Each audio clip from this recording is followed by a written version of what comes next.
so it was just crazy that You're the new Mirren. Everybody's saying it. I don't think so, but yeah, that was crazy. I have one-sided beef with anyone who's Team Gale. I'm definitely not Team Gale. No, Gale's... There's one word you use to describe your character.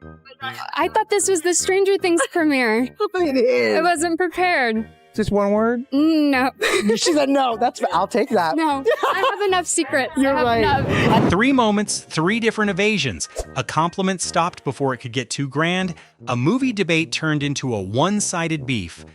And a Spider-Man question sent back to where it came from so quickly that the interviewer nearly ran out of room to maneuver. Sadie does not derail a conversation by talking over everyone. She waits half a beat, drops one sentence that is almost too direct, and leaves the other person to deal with the aftermath. And the funnier part is that the harder people dig for a secret, the shorter her answers become. Asked how long it took to realize the entire internet was watching her mystery character, most people might build a long story around pressure, rumors, and thousands of theories. Sadie needs only a few seconds to make that whole enormous situation sound like something she processed ages ago. When did you realize the enormity of the interest in your character? Pretty quick. Yeah, it was pretty quick. That calm becomes even stranger when she explains that she had seen the rumors herself and assumed they were completely baseless. There was no secret meeting, just a few posts she scrolled past like anyone else. Then the phone actually rang, turning fan speculation into a situation even she had trouble believing. Yeah, the casting was so bizarre because, yeah, I did see like fan theories online saying that like I had a role in the new Spider-Man movie. And like, you kind of just see those every once in a while and you're like, all right, I don't know where they got this information. But yeah, then they actually did call a couple days later, which was, yeah, just wild to go from reading something to it actually being a possibility. From there, the number of characters the internet assigned her began growing faster than she could remember them. The interviewer wants to know what it feels like to become the center of a casting hunt that big. Sadie tells it as though she were standing outside watching everyone organize a competition without ever bothering to explain the rules to her. Oh wow, it kind of shocked me a bit, just like the sheer volume of characters I was rumored to be playing. I kind of stopped keeping track at one point, but definitely ready for this secret to be no longer a secret. Of course, the bigger the secret, the harder it is for friends to pretend they are not curious. Sadie admits that a few people applied pressure, and this is where the supposedly perfect defense finally shows a crack. She gives away no names, but one small confession is enough for the interviewer to realize that the vault had at some point opened just a little. Yes, yeah. And a few, like, I mean, I had to let a few of them know. I think I found out while I was filming season 5. So yeah, I let it slip to a couple of them. And when she is asked who found out first, Sadie does not reach for a polished line about family always being there. The explanation is much more practical. She was living with a castmate who happened to be around while everything unfolded. Keeping a secret from someone inside the same house is apparently harder than keeping it from the entire internet. But the castmate that I lived with during season 5 of Stranger Things, like she was kind of around for all of it. So she might have been the first person that I told, because I had to tell someone and we lived together, so yeah. One accidental disclosure, however, does not mean she is willing to accept the title of person who cannot be trusted. Seth Meyers tries to pin that label on her with a quick joke, expecting either a defense or a denial. Instead, she lets the joke sit there and calmly points out that the production built an entire system to make sure nobody had another chance to mess up. Maybe, I don't know, they made it really difficult to share scripts for this last season. It was impossible, basically. The scripts may have been locked down, but the objects on set were not things she planned to leave behind. Asked what she kept as souvenirs, Sadie begins with a few fairly normal items, and then the list keeps expanding like an inventory of her own private prop warehouse. The last piece makes the whole collection feel like Max left a message specifically for whoever ended up owning the room. Well, a lot. Have to. Yes, I kept a Walkman, a skateboard, a lot of Vans, like the shoes that she wears. Oh, the actual Vans. Oh, yes. The shoes. Okay. Yeah.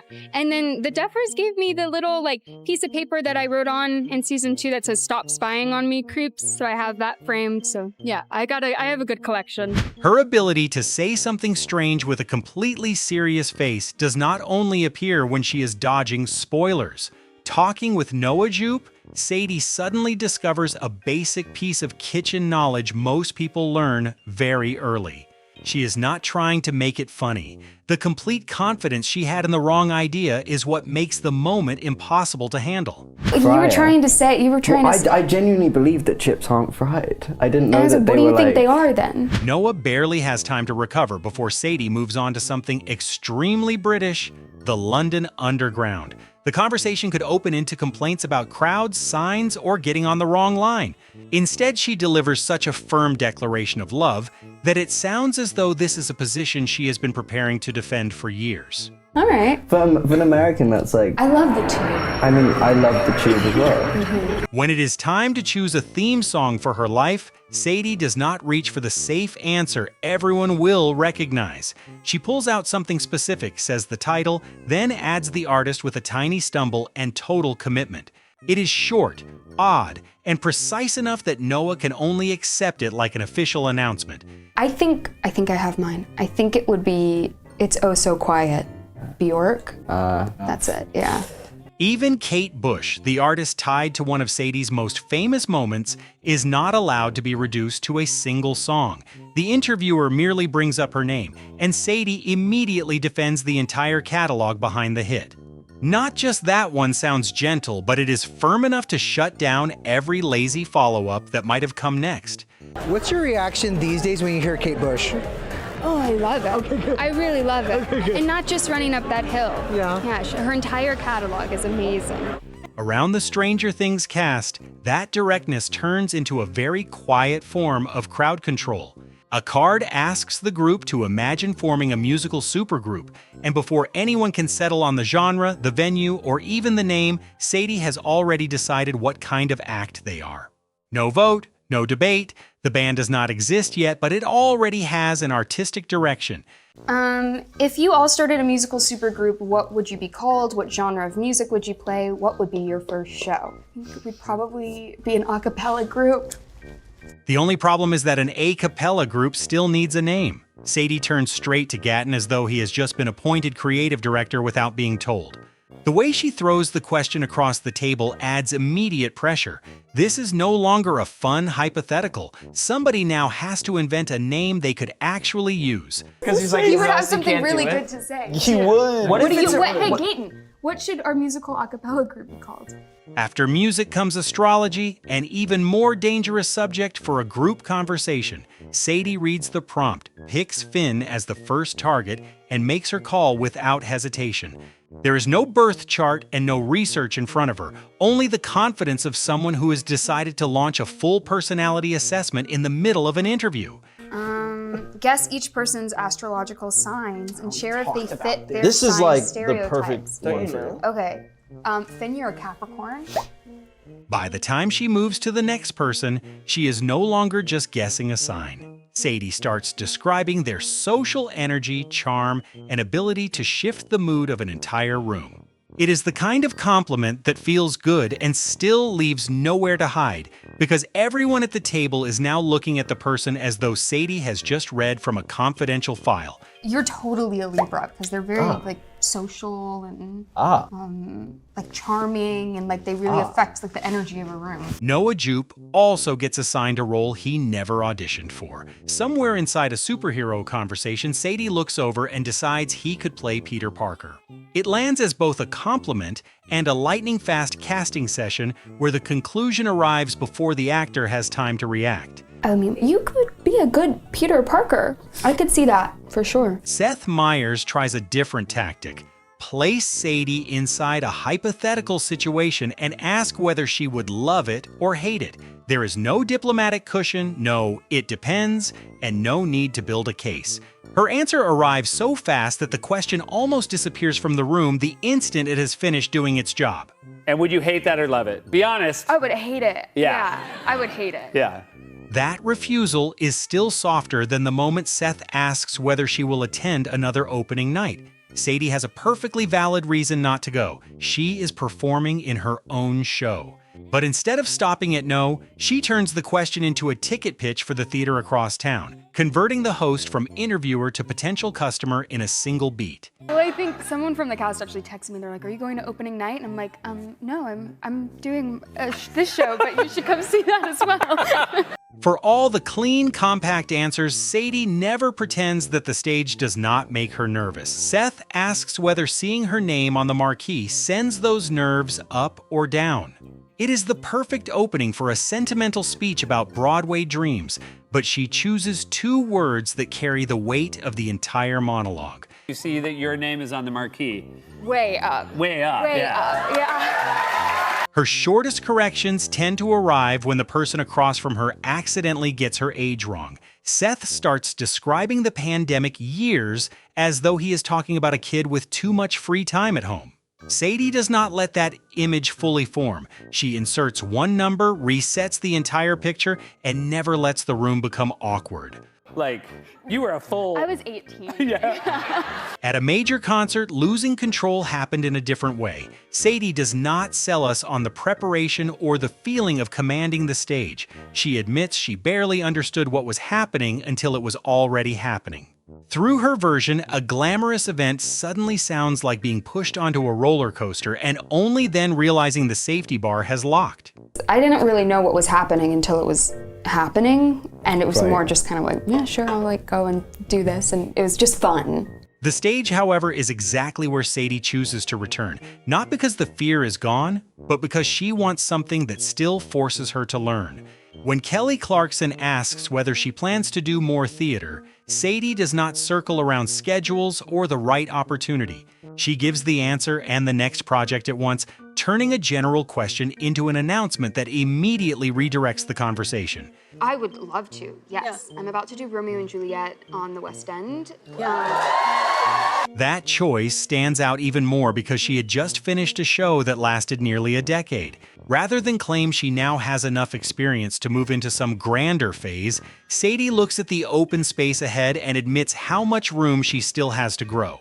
It does not deliver a huge laugh, but it gives another side to the person who has spent the interview shutting doors with perfectly timed one-liners. Coming out of Stranger Things and thinking about what's next, I have a lot of room to grow as an actor. So Yeah. Freedom after a long-running role does not sound like a vacation when she describes it. It sounds like a huge room that is exciting and slightly frightening, where every door can open and none of them will choose itself for you. Sadie begins asking which challenge is worth walking toward, making the uncertainty feel more honest than any polished 5-year plan. not really. Because when you're not trapped, because you've been in this amazing show for so long, but now there's a little freedom of like, man, what kind of thing do I want to tackle next? Yeah, I mean, I think it's just challenges, I guess. Yeah. That feeling becomes even clearer when she steps into a massive production whose cast has already worked together for years. You might expect a story about pressure, scale, or rules that overwhelm the newcomer. Sadie admits the first part was overwhelming, then shifts to what genuinely surprised her. Not the machine, but the people inside it who made the machine feel less intimidating. A lot surprised me. It's kind of overwhelming entering a new environment and for movies as big as these. So I guess what surprised me was how welcoming and relaxed it was, and that speaks to everyone here. Yeah. So that was a good surprise. Asked a similar question elsewhere, Sadie uses an image that fits her position perfectly. The outsider entering a group with years of shared stories. She had just left one screen family that lasted 10 years and immediately walked into another ensemble with its own history. Rather than pretend she already belongs completely, she says what standing at the edge feels like and lets the people beside her react. Sadie, what is it like to come into a cast like this that's been together for so long? Really fun. I've loved hearing all of the stories and everything. It was interesting timing because I was just leaving a show that I had done for 10 years. So it's cool to kind of be an outsider, I guess. But yeah, everyone was so welcoming After all the questions about roles, rumors, friends, castmates, and secrecy, one interviewer finally tries to turn keeping a secret into a complicated problem. Is it hard to fend off questions from the people close to you? Sadie looks at the entire maze of publicity, contracts, and speculation that everyone treats like unbearable pressure and reduces it to one rule so simple that it nearly removes every reason to keep asking. Is it hard to fend off questions from your friends?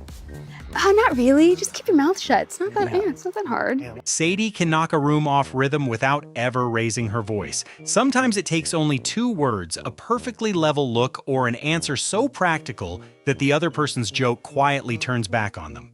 And even when the conversation leaves comedy behind and moves toward theater, fear, or the awkwardness of being new, she keeps the same rhythm, never decorating the truth more than necessary.